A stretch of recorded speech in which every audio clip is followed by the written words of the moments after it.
What's up, everyone? Today's gonna be a fun one. I kind of bounced around a little bit, just wanted to play at some different casinos I hadn't played at before. So we get things started at Paris. We look down at ace 3-2, single suited on the button.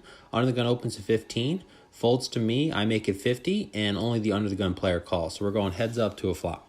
Flop comes queen 8-6 rainbow. My opponent checks to me, I bet 100, and my opponent quickly calls. So still heads up to a turn. Turn brings a jack. My opponent only has 120 left, and he puts it all in the middle. And kind of a gross spot because if he had a full pot size bet here, I could probably just let it go. But for $120, I decide to make the call, and we're going heads up to a river. River brings another queen, so pretty awful card now as I don't really beat too much. And my opponent turns over king, jack, jack 10. So my read was correct that I was ahead on the flop, but he hit the set on the turn, and he's going to take it down. There's a familiar face in this game. I actually played with him yesterday. His name's Josh. He goes by 906 Poker here on YouTube. I'll put a link to his channel in the top of the description. Really cool guy. He's based out of Michigan. He plays a lot of PLO at the MGM Detroit, which he says is actually better action than Legends in Houston. So not too sure about that. I'd have to do a little research, but a really cool guy, so definitely check out his channel. Here I look down at ace 10 9-2 double suited on the button, folds to the hijack who makes it 15, folds to me, I call, and everyone else folds. So we're going heads up to a flop. Flop comes queen 10-10 with two spades. My opponent checks to me, I bet 35, and he quickly makes the call. So still going heads up to a turn.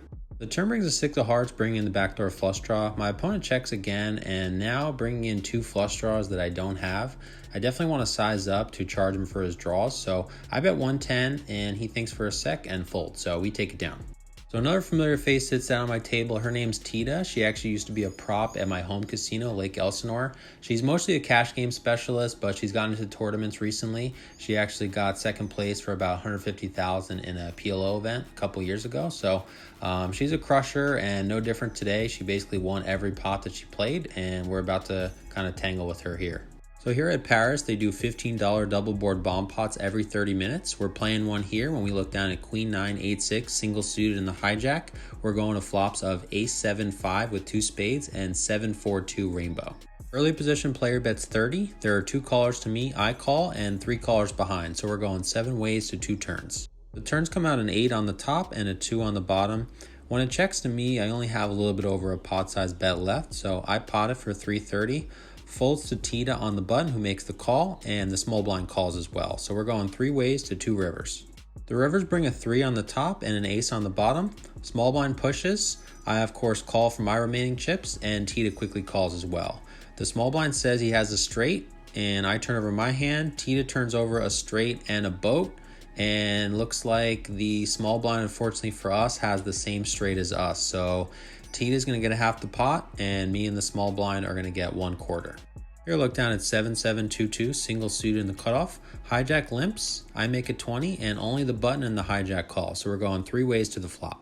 Flop comes king 10-3 rainbow. Hijack checks to me. I just continue telling the story by betting 45, and both my opponents fold, so we take it down. I was card dead for a little bit and the game took a turn for the worse, so I decided to rack up. After buying in for 800 total, I booked a $361 loss. Alright guys, so I head over to the Wynn to hop into the 1-2 game, buying for 600. First hand dealt on the button, we're playing a double board bomb pot, this time for $20. I look down at queen jack 7-6.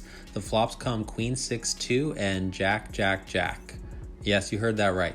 And not only that, small blind bets 100, folds to me, and don't really see any point of doing anything here besides calling. So that's what I do, and we're going heads up to 2 turns.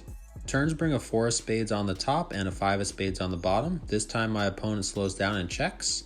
I think about a bet, and I bet 140, and he makes the call. So we're going heads up to 2 rivers.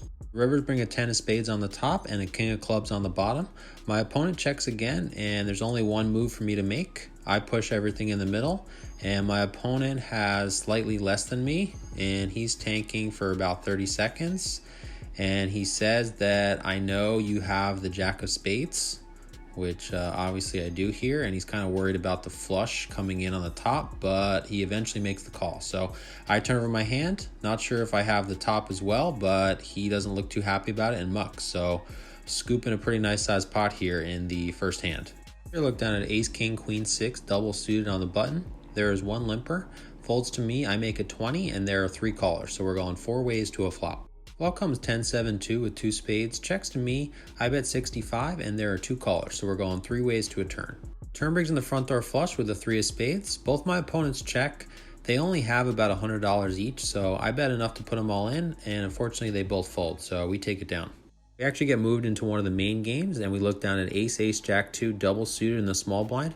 Middle position player makes it 15, 1 caller to me, and I call, so we're going 3 ways to a flop. Flop comes ace 9-7 rainbow. I check, original raiser checks, over to late position who bets 50. He only has about 200 total, so I go ahead and check raise to that, and the original raiser gets out of the way. The late position pushes all in for 210, and of course I make the call. So we're going heads up to a run out.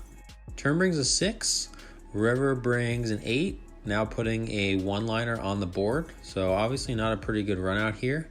I turn over my hand, and I don't know if my opponent, I guess, didn't realize I turned over my hand, but he kind of sat there for a while until the dealer kind of showed him what I had, and he turned over his hand anyway. He had jack 9-7-7, so flopped the set and a pair, and luckily we're going to still take it down here. Here, look down at ace 10-9-8, double suited on the button. Under the gun opens at 15. There are 2 callers, and I also call, so we're going 4 ways to a flop. Flop comes king jack 8 rainbow. Original raiser bets 35, 1 caller to me, and I also call, so we're going 3 ways to a turn. Turn brings a 6 of spades, bringing in the backdoor flush draw. Original raiser checks, middle position player checks, and here, with all the equity I have, I decided to just kind of take the lead in the hand and bet 90, and both my opponents fold, so we take it down. When I left Paris, I actually wanted to go play a Venetian, but on this particular day, they had a tournament going on. I believe it was the MSPT, so they didn't actually start cash games until the tables kind of cleared up from the tournament. So as I kind of saw the list filling up, I decided to head over to Venetian. This was my first time playing a Venetian. I don't know if I'm going to go back though, as they have a very strict no filming policy. So as a result, I didn't really film anything until this hand near the end of the session, when I looked down at ace, king, jack, jack, single suited in the small blind. Under the gun made it 15. There were 5 callers to me, and I called. So we are on 7 ways to a flop. Flop comes down jack 10-5 rainbow. I checks over to the original raiser who pots it for 105. Folds to me, and I just repot it, putting him all in. He probably has about 200 behind, and he makes the call. So we're going heads up to a run out. I actually couldn't record the conclusion of the hand, as the dealer, right after I pushed all in, he told me to remove my phone off the table. So that's what I did. Turn brought a deuce. River bought a 6. So it looked like a pretty good run out for me. And my opponent turns over ace queen 9-8. So he flopped a wrap, and luckily I dodged it all. So we're taking it down here. So I played the Venetian for about 2.5 hours total. I did win a couple small pots here and there, but that last hand you just saw was really the biggest pot I played, and I decided to rack up a little bit after that. What's up, guys? Wayne back here with you. So today I was in for 1,900 total between the 3 properties. Out for 2,916, so profit of 1,016. First time I've ever played at 3 different places in one day. First time also I've played 3 different sessions in one day. But you know, I just kind of wanted to check out some different properties. I had never played the Venetian, so I guess after talking to the dealer, they had a tournament series going on in the early part of the day, which is why they didn't have any cash games going. And you know, so once I saw the PLO list start filling up, you know, I wanted to jump in. So if you guys enjoyed it, let me know, and if you haven't checked out the previous episode, I'll link it up here, and I'll see you guys in the next one. Take care.